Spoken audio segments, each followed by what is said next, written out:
As xornadas de homenaxe a Valle Inclán cumpren este ano a súa 22ª edición. A deste ano será unha edición especial, marcada como non podía ser doutro xeito, pola COVID.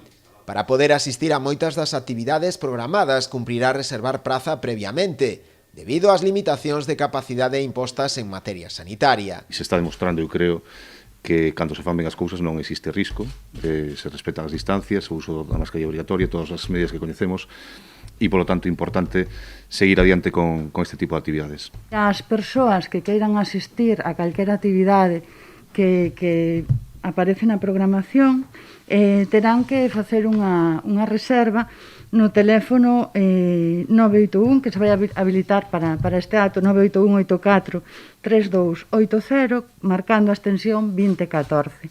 En horario de 9 da mañán a 2 da tarde. Como en anos anteriores, o programa será do máis variado, con charlas, teatro, música e varias exposicións. Unha delas será Voces de Gesta, coa que se abrirá este venres o inicio das xornadas. Chamámoslle As Artes do Libro.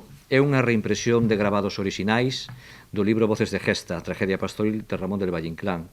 Uns gravados de 1911 que tuvemos a sorte de que un dos herdeiros de don Ramón del Valle Inclán, Joaquín del Valle Inclán, ceda para o museo e se reimprimen por unha desas dobles sortes, e é que todavía queda activa unha imprenta en Galicia que pode reimprimir esas planchas orixinais de máis de 110 anos. Na presentación das actividades tamén tomou parte o secretario xeral de Cultura, Anxo Lorenzo, quen destacou o compromiso tanto da dirección do museo como a do propio Concello da Pobra en manter vivo o legado de Valle Inclán. Un programa cultural que teña 22 anos ininterrompidos, a verdade é que non é fácil mantelo, e de aí que eu creo que isto, que hai que recoñecelo, hai que valorarlo na súa medida, que continuemos ano tras ano aproveitando este mes de outubro para seguir poñendo en valor a figura de Valle Inclán, e neste caso desde a Pobra ao Caramiñal, cunha dedicación que eu creo que é encomiable, que hai que recoñecer e que hai que valorar na súa medida. As actividades prolongaránse durante todo este mes de outubro.